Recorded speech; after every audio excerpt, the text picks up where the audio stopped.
All right. Welcome everybody to All right. All right. Matthew McConaughey, how you doing? All right, Deeks and Vaca back on the airwaves, if you will, online specifically. So, my good man over there, you know what, Eric? Actually, there was one more thing I'm going to throw into our show because I did not tell you about this, but I'm not sure if you're aware of this, by the way. We just played our third game of the season the other night, the Rink Rats, third game, a nice 3-1 W. Mm-hmm. And this doesn't happen often for us. So I'm going to share this for you. Take a look at the standings. The Rink Rats are in first place. Let's say we played more games than anybody. We have played more games than anybody. Except for the Demons there. The team below us has played 2 less games than us. So scroll down to stats. Let's see who's leading let's see who's leading the charge. Probably McKinnon. Okay, so although he wasn't there last game. This is our team specifically, by the way, but Cody McGinn, of course, points. No surprise there. 2 goals, 2 assists. He's leading with 4 points. Chris Robinson, look at him go. Yeah, Chris is learning how to hit the net again, which is great. So, crispy, my 2 assists from last game are in there too. So that's great. That's fun. I just wanted Capel's to show that leading the scoring charge too. Yeah. He sniped one off. I set him up perfectly the other night. I'm just throwing that out there. Okay. He set me up perfectly for that first goal. Yeah, he did. Yeah. That 1-2-3 play we had. Oh man, that was beautiful. Yeah, it was. This is the reason I pulled it up too. Partially is because I saw your guys' winter season, and you only had 1 regular season win, so we already have more wins than you guys did all last season. So clearly you missed us. Yeah, and I don't know. That's nothing to be bragging about from your end. It's clearly you all abandoned us. The guilt trip instead. We'll go with that. Only the hardcore rats play winter. I used to be hardcore. Freeze our now you're not off. Hardcore. No, not you live hardcore. Well, with that. Speaking of which, the rent is way past due. Yeah. Oh, it's auto withdrawal for us. So regardless, it's coming out.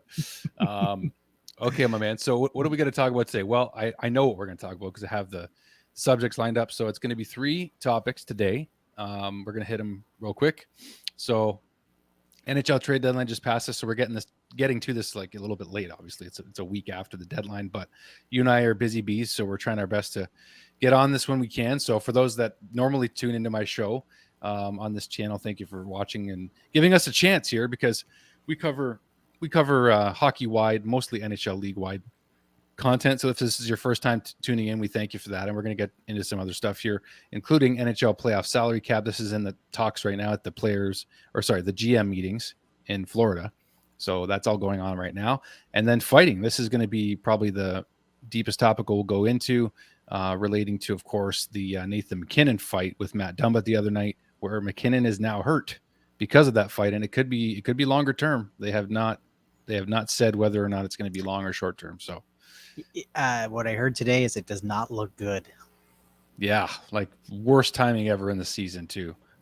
This is MacKinnon's 2nd or 3rd fight this season too. Like this isn't his first. Yeah, he keeps getting into the tussles.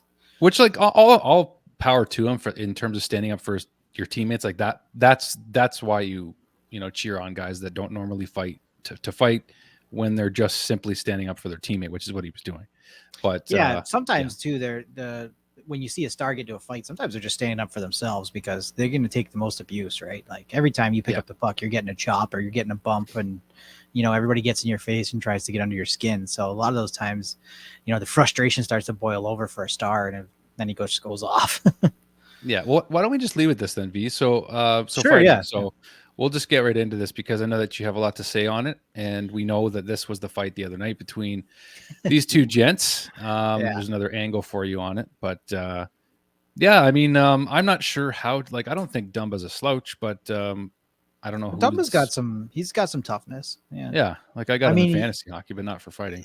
Yeah, he tried to he had a really good couple of seasons, a few seasons back, and I think he tried to. Because he started out as more of a rough and tumble defenseman when he first entered the league. And then all of a sudden he realized, hey, I can score, I can put up points. And so he started trying to sort of move towards that kind of a game. But he could still rumble. And he's still got a lot of edge to him. I think it might even better suit him to go back to that because he might be more effective in that capacity. But not Nathan MacKinnon. Not Nathan MacKinnon, no. And the reason I want to talk about this is because this is what the debate is. So when this doesn't happen, this reminds me of Stamkos when Stamkos went down in the Olympics with the broken leg and then missed the rest of the season for Tampa. And then the whole debate was, should the players be playing in the Olympics? And look at how long that has raged on. And I think that's your prime example. I can't think of a bigger star that's gone down in the Olympics and missed the rest of the season. And maybe so now, well, he didn't miss the whole season though. Yeah. But Stamkos was out. Yeah. Stamkos was done. He didn't come back till the next season after. And then now, and everybody's been saying for years, you got the fighting in the game. What happens if your star gets into a fight and he breaks his hand? What happens if that happens when you're right on the cusp of playoffs? And what happens if you're primed for a big playoff run and you got all your pieces in place and then now this happens because of a fight that maybe didn't need to happen? And then sure enough, all the stars align with this situation here. Now, granted, they're saying it doesn't look good, but maybe it'll be okay. Maybe he'll only miss, a couple of weeks or whatever. And yeah, he gets a nice rest going into playoffs. Colorado's set. They're not going to miss. So, maybe it'll be okay. But let's say he misses up to the first round of the playoffs. And let's say they run into, a wild card LA or something, and LA beats the crap out of them. You don't have your star player, your star center there. And you get knocked out first round after putting together a President's Trophy winning season, the kind of season that Colorado has had. That is going to catapult the should fighting be in the game conversation to just astronomical proportions over the offseason. I think that's probably all we'll talk about, to be honest. And so, yeah, my opinion. So I did a little research and I was just trying to think of, why, so first thing I thought of is, okay, so he hurts his hand or he hurts a wrist. And the first thing I thought of is, I wonder why players drop the gloves. Why do they take their gloves off when they fight? Any sport that is fighting, be it boxing or UFC or any of those kind of things, everybody wears gloves to protect their hands. So how did it come to be that players started dropping the gloves? Is it because they know that the knuckles will hurt somebody more than the glove? And actually, that's what I thought at first. I was like, well, they really want to hurt each other, so it's got to be knuckles, bare knuckles. And that's actually not true. Back in the day, the way they used to construct the gloves, they used to have little metal pop rivets on them. They used to have, later in their evolution, they had hard plastic thumbs. You get a hard plastic thumb in the eye, then, there's major injuries could happen from that. And then even after that, it became sort of a thing where dropping the gloves was you're making your intention to fight. So it became sort of part of the rules. And it also, the other person dropping their gloves signifies their intention to fight you back. And that way the refs know that there's no gray area. What was a fight and what was a rough, it's a fight. And, all that stuff made sense to me, but now I'm starting thinking to myself, is there a way that we can do better with, because I love a good tussle in hockey.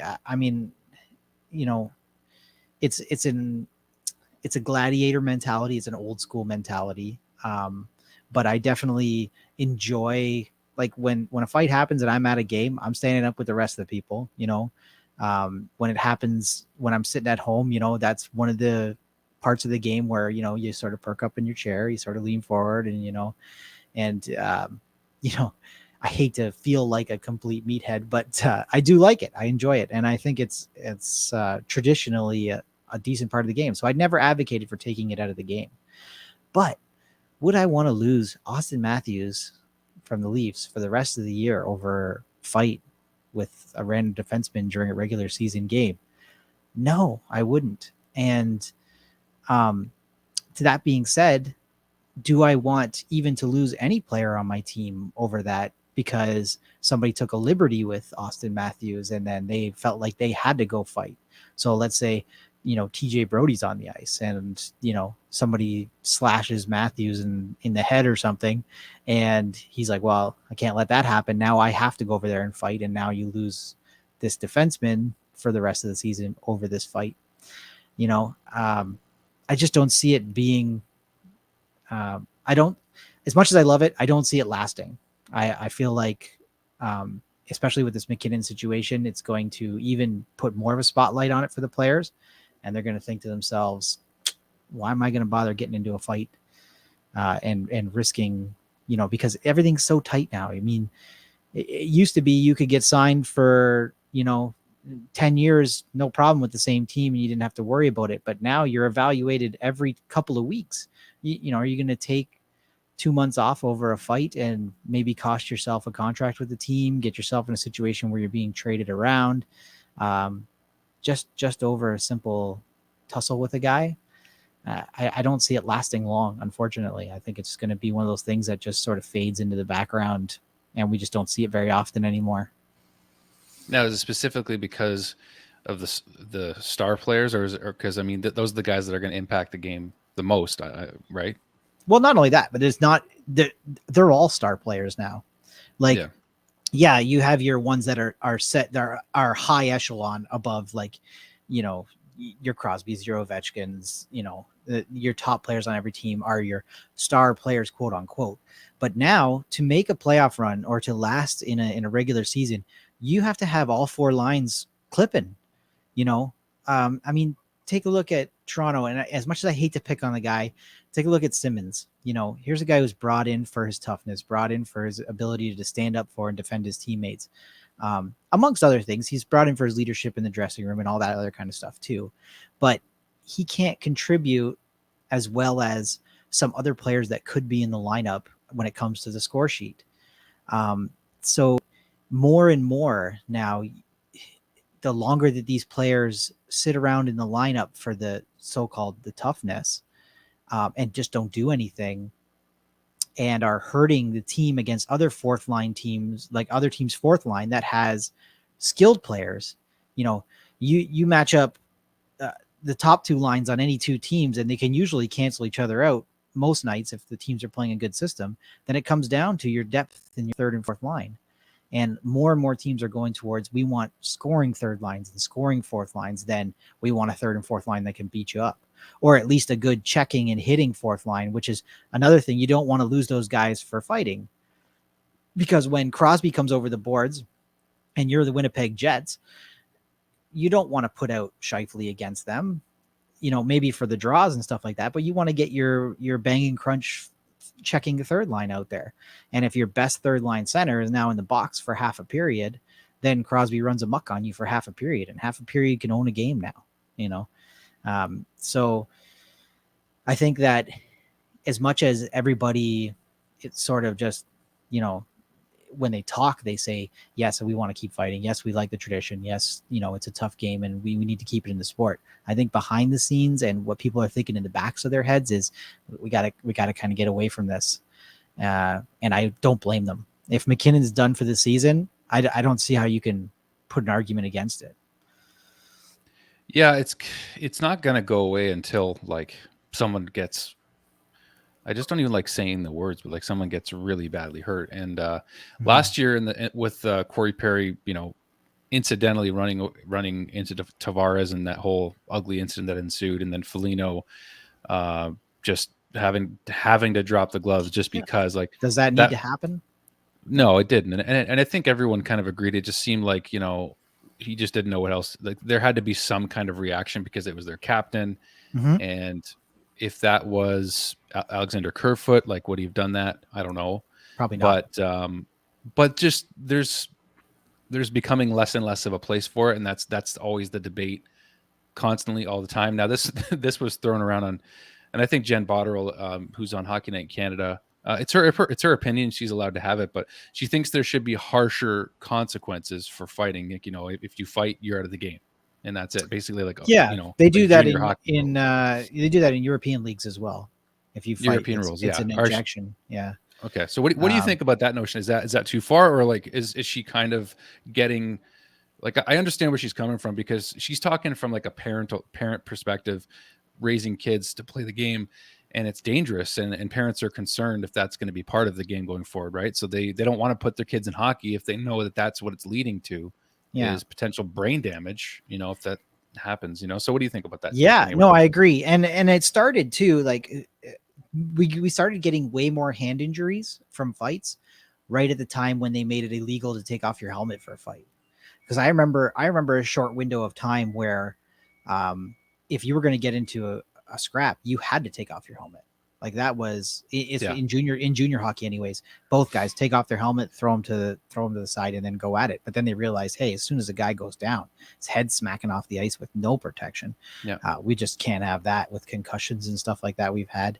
And then it came even more to the forefront when you see the shortened life of some of the great, you know, fighters from the past, and how they weren't living full and complete lives because of severe concussions and stuff like that.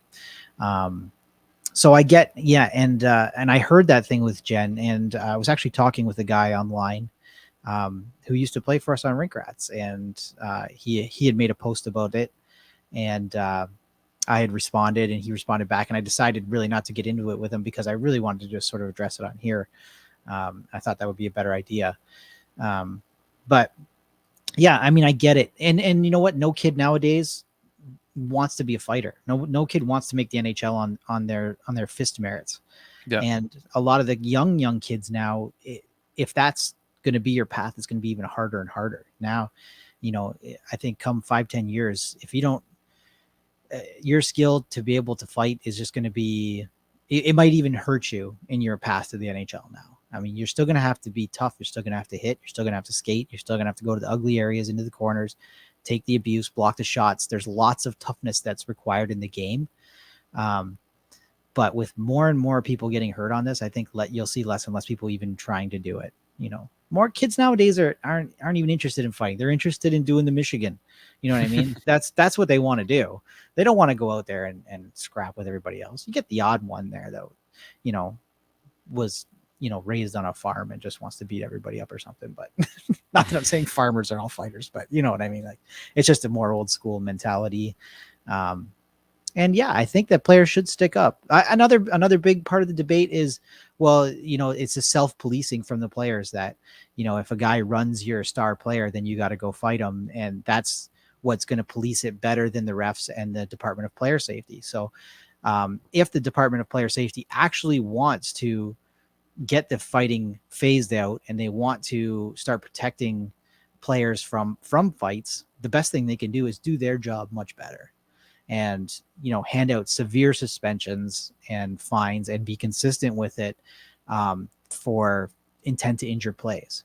You know, if you make it so that the rats of the league aren't running around trying to hurt people and trying to hurt the stars, then there's no need to have a guy on your team to fight somebody. So, yeah, I mean, like I said, I love it. I grew up in that era. I like to see it. I loved watching it as a kid and when I was growing up, but I can't see it lasting much longer. That's my only take on it. Yeah, like that's why before, like I think our last episode, I said, why don't the Leafs go after a guy like Nick Delorier, because his fights are always so entertaining. But that's few and far between, right? Because, you know, for me, what I would like to see, and I think everyone would love to see.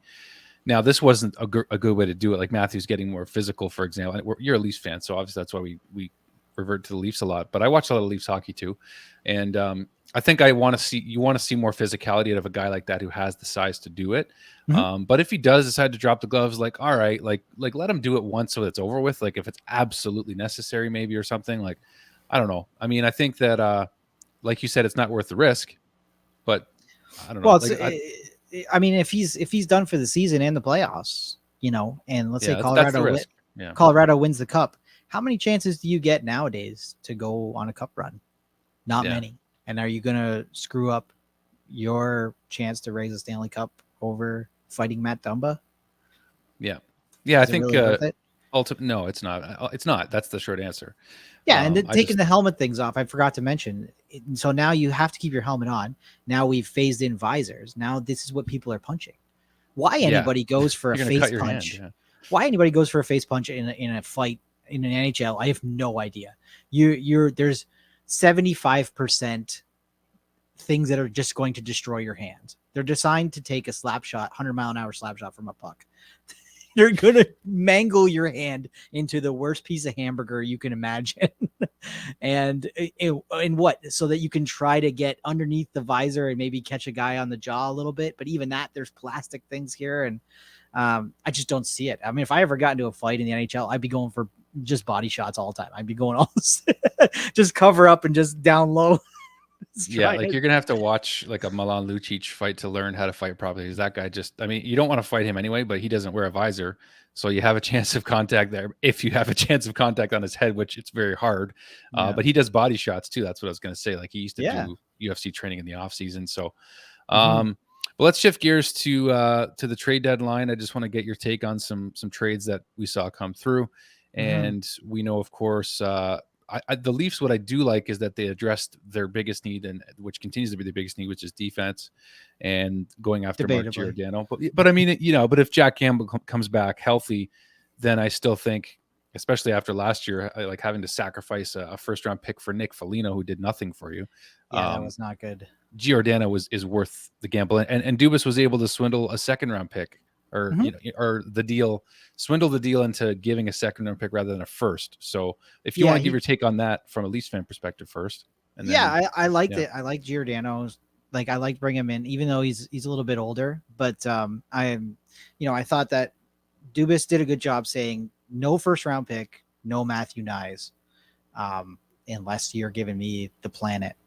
And now it looks like Nyes is going to finish up and. That other Brutzes or whatever his name is gonna maybe come and play a few games too. So that'd be nice to see them before the end of the season. But yeah, to not give up too much for Giordano, I like. And they also picked up Blackwell, who got his first goal as a Leaf today. He wears the number 11. It's good to see another Leaf. I haven't seen a Leaf in 11 in a while. It's probably since how much does Saku Koivu? No, I'm kidding. No, actually, sorry, didn't Hyman wear 11? I can't remember. I think he did. I don't. Because he went over. He changed to 18 over at in Edmonton because of 11 was taken, obviously. Of course, retired. Now I have to look it up. Yeah, I think he did wear 11 with that. But then before that, I remember Owen Nolan was wearing. I thought Owen Nolan was 11, and you're right, Hyman was 11 as well. Yeah, so that's good. I like to see another 11 on the Leafs go at it. This jersey, by the way, this is that Warhawks jersey I was telling you about, the anniversary one. Is that the new one?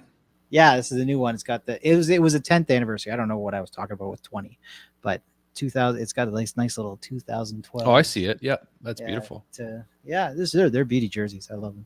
I don't know why, but I was in like an OHL mood. Like, I mean, the Ice Dogs are out of it, and like they're hoping for a top draft pick themselves. They're very much like the Montreal Canadiens of the OHL right now, basically.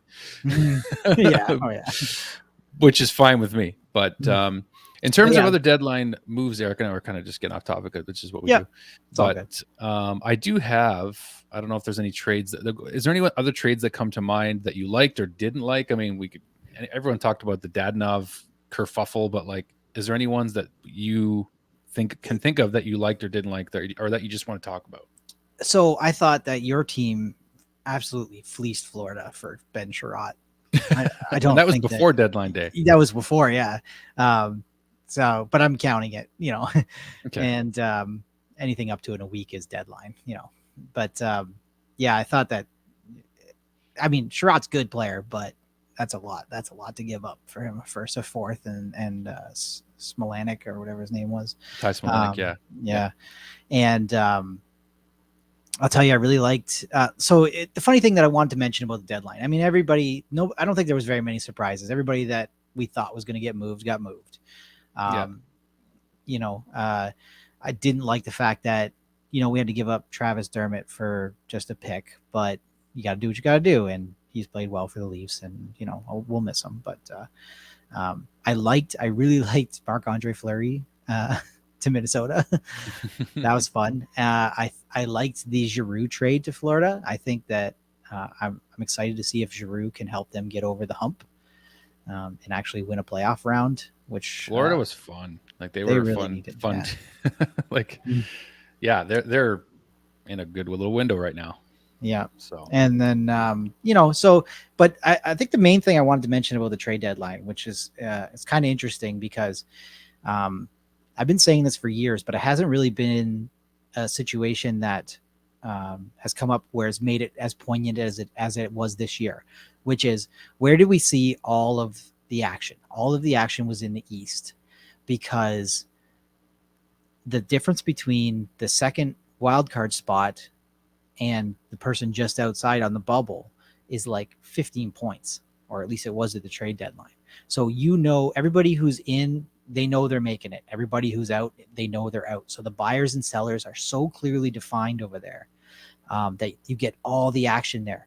Whereas in the West, people are a little bit more trepidatious. They're a little bit more reserved about,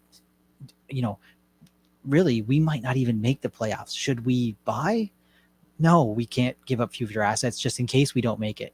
And the ones that are lower are like, well, we're out of it now, but if we maybe pick up a couple little assets, we might be able to get up in there, but do we want to give up assets just to make it? So it makes it so that nothing happens over there, and I think that that's a true deadline predictor. If you look any year at the deadline, just see what the difference is between, the people in the playoffs and the people out of the playoffs, and then you'll know if there's going to be crazy fireworks or not. And it really proved it in the East. I mean, the Atlantic is going to be a wagon to watch in the playoffs. I don't even know.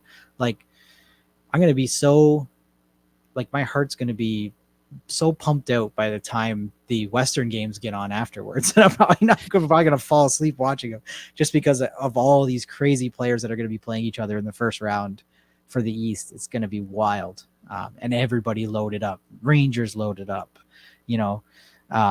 Florida, Tampa, Toronto didn't really load, but they made they landed at one of the big fish. So it's Carolina. Yeah. I mean, they added Domi, and who else did they add? I'm trying to think. But I mean, Domi was enough. Like, people wanted Domi. Yeah. And now I thought that they'd go to the Leafs maybe, but yeah, people wanted him. Like, Toronto fans were starting to clamor for him, but I mean, it was going to cost him. So yeah, it's better to not give up a first, though. Yeah, in that situation, and well, you know what? They gave up Aiden Hershik to, so there was no draft picks involved in that deal for Max Domi. But I mean, either way, they gave up a prospect, a good defensive prospect, kind of like how Colorado did with Justin Barron coming to the Canadiens for Arturi Lehkonen, who still hasn't even played a game with Colorado yet. I don't think, because of visa issues with the States, right? Like, everything was cool in Canada, but now he's in the States. And as a Canadiens fan, I was very happy with this deadline for us. Like, as sellers, like, it's pretty. I don't really remember being excited to be a seller, and I was very excited for the Habs to be sellers this year. Yeah, and you know what? You got some good returns for a lot of your pieces. I mean, very happy with the ability to trade Andrew Hammond for goaltending depth. Like Nate Schnarr. So that kid was a former teammate of Nick Suzuki's with Guelph when they won the OHL title. Like, he's a center. Mm-hmm. He's a prospect, but you got something. I mean, center prospects are valuable. They're very valuable. Yeah, he's a good character kid. Like, I mean, Suzuki's like the captain anyway. But, probably. They really like with Jeff Gorton at the helm also. Like, obviously that helps having another mind there, but just what they were able to do in about a month and a half, and then bringing in St. Louis, like, just the quick change of face for the Canadiens has just been it's made this crappy season very interesting still. Mm-hmm. So we've been fortunate for that. Yeah, and I mean, like, it's so clearly obvious it needed to happen.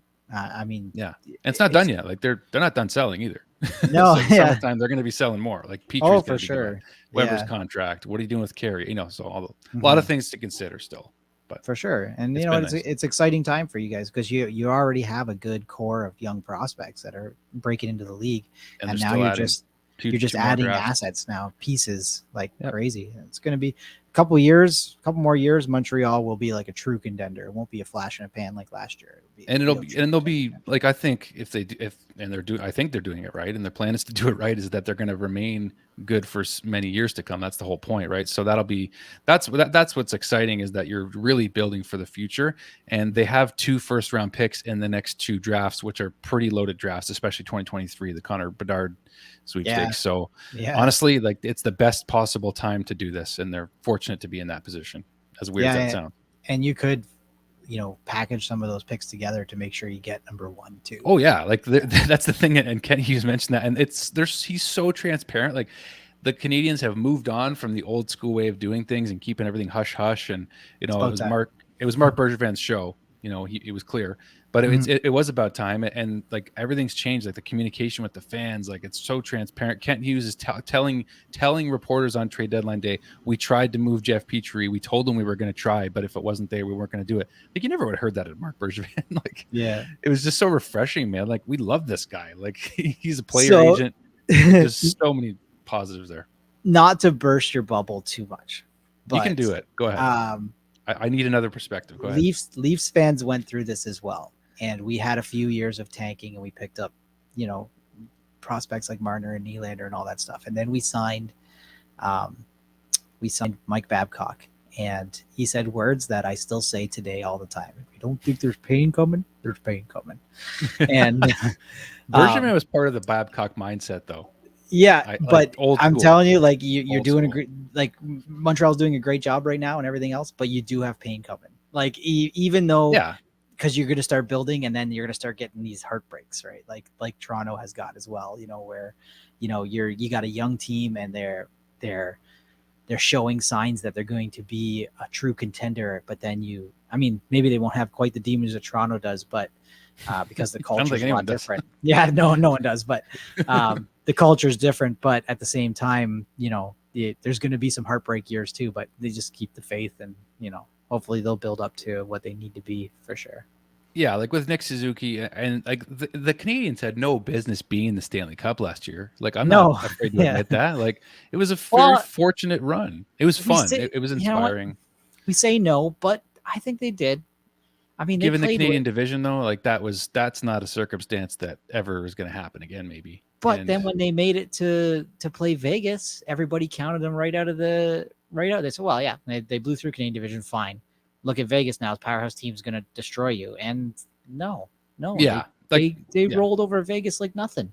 And it's because they're playing with, like, so much heart. Like, I mean, you can't be down 3-1 in a series to Toronto and come back and win it without some skill and some heart. So, and that's what you need in the playoffs. If you can play with that in the playoffs and the amount of momentum that you gained off that and everything else to roll through, I mean, you got to give them props. They were a good hockey team last year. Carey Price was standing on his head. You had young prospects that are eager to prove themselves, and everybody was stepping up. I give them credit. They were a good playoff team last year. It just doesn't always translate to regular season. And when your marquee goaltender's down, it's just, it's tough.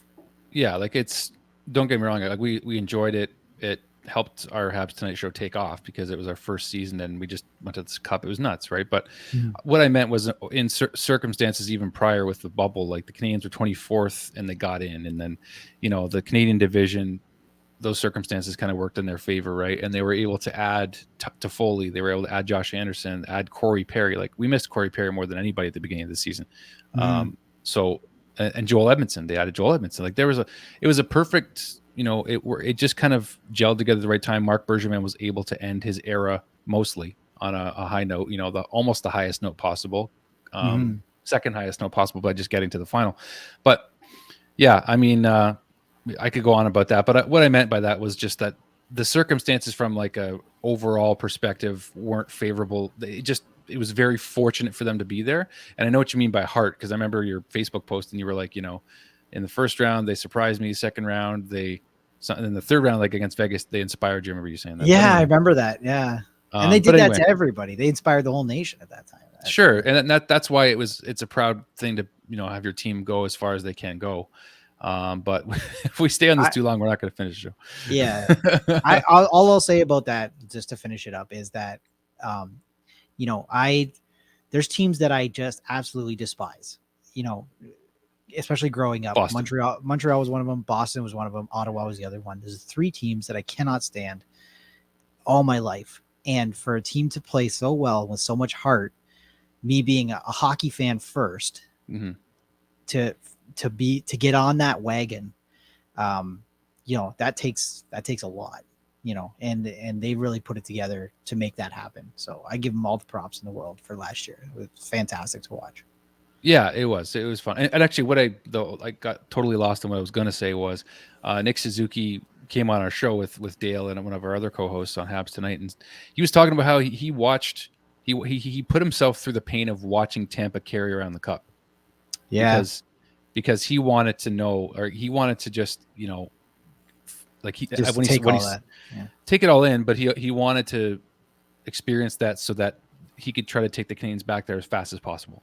And I think that given the plan that they have and given how young he is, it's not impossible that they could make a run, maybe several runs. But yeah, that's what I was going to say about that. Now, just our last topic here, we'll try to fire through this really quick. I know it's hard for us to do that because we try to really bring depth to our subjects, which makes us in this show different.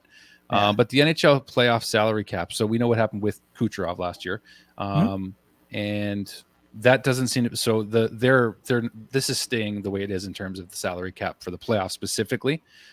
The meetings in Florida right now they've outlined that it's not changing, at least in the immediate term.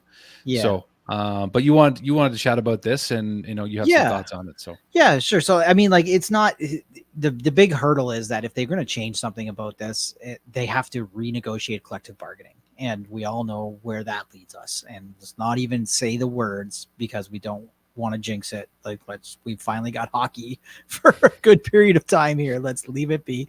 But when they do re-up and I mean, it's good that they're talking about it now, but this is the kind of thing where everybody hates it unless it's their team that's doing it. Right. I mean, and it's one of it to me, it just seems like an excuse. So I understand why the cap doesn't apply in the playoffs. So let's say, and the situation with Tampa Bay was perfect example last year, which is you got your marquee star player who's going to be out for most of the season, if not the whole season. And so you're trying to make the playoffs at the deadline. You have all this cap space available. So you bring in guys, and you bring in the guys that you need to replace Kucherov and to get you to the playoffs. And then all of a sudden playoffs roll around, Kucherov comes back. You can't tell these guys that you just traded for, sorry, you don't get to play now. You were just there to get us to the playoffs. Have fun watching us win the cup. The players would never go for that in a collective bargaining agreement. So your players are going to be against the players themselves, despite the fact that whoever might go on the air after losing the cup and say, well, they're over the cap. He wouldn't be saying that if his team won the cup and they were over the cap. You can guarantee that. And when it comes down to the collective bargaining and when they go to the table about it, you can guarantee that the players are going to be like, no, we don't want salary cap in the playoff, because if we get traded to a cup contending team and then their marquee player comes back, we don't want to be riding pine or sent down to the AHL or going through waivers because the GM made a decision to just use us as rentals to get to the playoffs, not rentals for the playoffs. Yeah. So I think the players will be against it, and GMs probably will be against it too, because I mean, they want to have that ability to spend.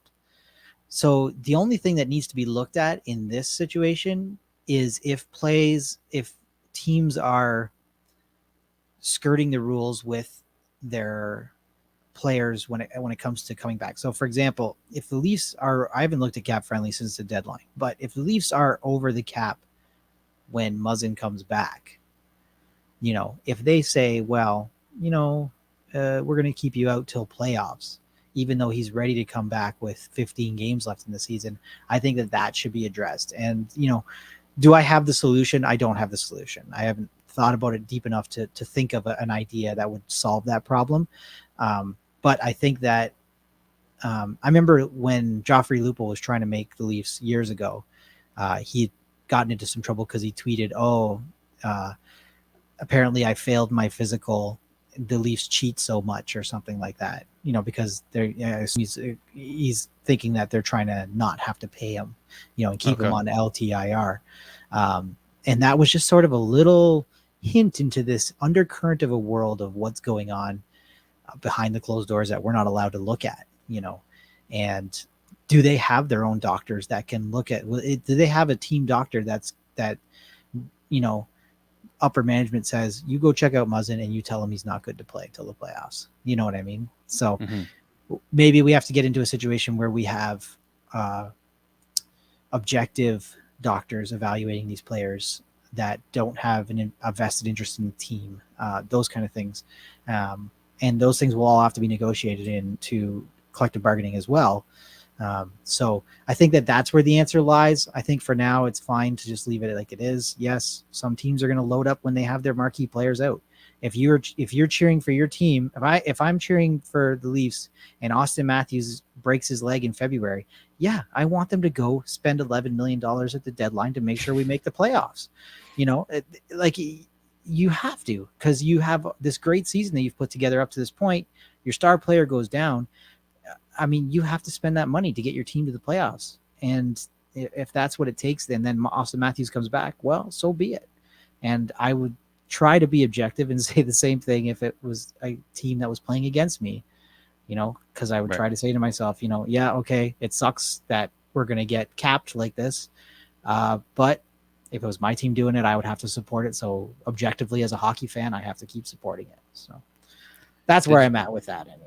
Did you want to see the Leafs cap situation, or you don't have to if you don't want to? It doesn't matter. I mean, I was just throwing that out there as because I haven't really evaluated it, and Dubas is really clever.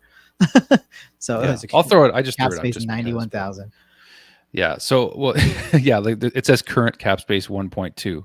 Yeah. And Muzzin's cap hits just over 5 million. So exactly. Yeah. That's where it favors your playoff situation. But in this sense, so to bring him back though, say before the end of the season, which would be more ideal to get his feet under him and everything. Mm-hmm. What are they going to have to do to get him back in the lineup? Who are they going to have to move? Is it going to be waivers? What do they have to do for that?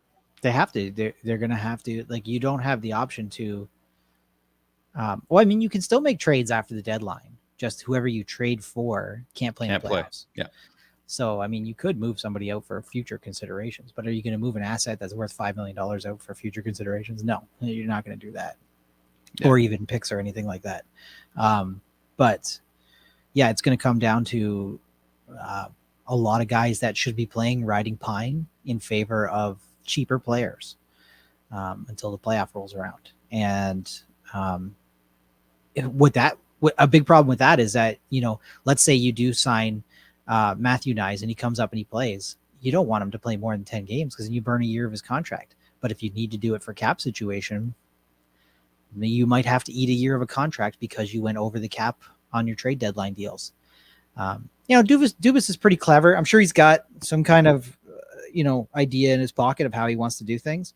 And then he'll do it and I'll be like, oh yeah, that makes sense. I never would have thought of that because there's so many crazy cap rules and things you can do. And I remember Dubas at some points during his tenure with the Leafs, bringing guys up and sending them down and bringing other guys up and sending them down all in the same day just to get the cap situation under control. So I'm sure he's calculated it. I'm sure he knows what he wants to do. And maybe, who knows, maybe we do have to burn a year of Robertson's contract or a year of Nye's contract or whoever it may be, just to get us there. And then once playoffs roll around, you can throw your regular squad up and go. I imagine that when Muzzin comes back, he'll probably be lent to the AHL for a conditioning stint. This is another way that they circumvent these cap rules. They give him down there for 4 or 5 games and say, okay, I want to just get him back in shape. And yes, it makes sense. You can go on TV and you can say, yeah, we do the conditioning stint so they can get more used to the pace of the game and that they don't re-injure themselves and blah, blah, blah, blah, blah. But really what the real reason you're doing it is, I can't have him playing in my lineup because he makes too much money. So, Carey Price does not need a conditioning stint. When he comes back, he's the best goaltender in the world. He can step into the net and he's fine. You know what I mean? But Yeah, Jake Allen's giving a run for his money right now, the way he's been playing. So who knows what's going to That's happen. true. He ran the show on us the other night. You guys know all too well. 50 shots or whatever it was. Ridiculous. Yeah, it was 51-18. He made 49 saves. Man. What a hockey game, though. I mean, Yeah, I hate fun. getting goalie, but what a hockey game. But to be goalied by our backup was more fun for us, but because we already put you through it with Price last year in the playoffs, and then now this. Then we beat Florida the day after. You beat Florida the next day. Whatever. Whatever. I don't even think about it with the Leafs anymore. It is what it is. Yeah, for sure. Well, mentioning the cap, there isn't it's actually a job managing the cap. So I know that on the Canadian side, I learned that John Sedgwick, he got promoted to assistant general manager. His job is managing the cap. So so obviously it's not just Dubas working on that. Yeah, but they call it capologist. We have a guy like that too. I can't remember his name offhand right now, but we have one of these number nerds too. It's a vital role. It's important. I don't want to say number nerds. I'm sure they're great. I don't. Whatever. Analytics nerd is still it's a term. It's relevant term. You get paid for it. Whatever. If you get paid to be a nerd, then just shut up. Yeah, and take it. Yeah. Take your money and go. Okay, man. Well, that's pretty much it for us. So if you guys like the show, hit the thumbs up button, give us a like. It'll help us spread to more folks. And then you know what other buttons to push if you're enjoying the content and you want to see more. So with that, I'll play us out with our sort of theme music, if you will. But V, thanks for coming on. I always love your insight and your ideas. So thanks, buddy. Great talking to you. Hockey is better when you're around and involved. So thank you, buddy. You too. Good game the other night. Good game. Thank you.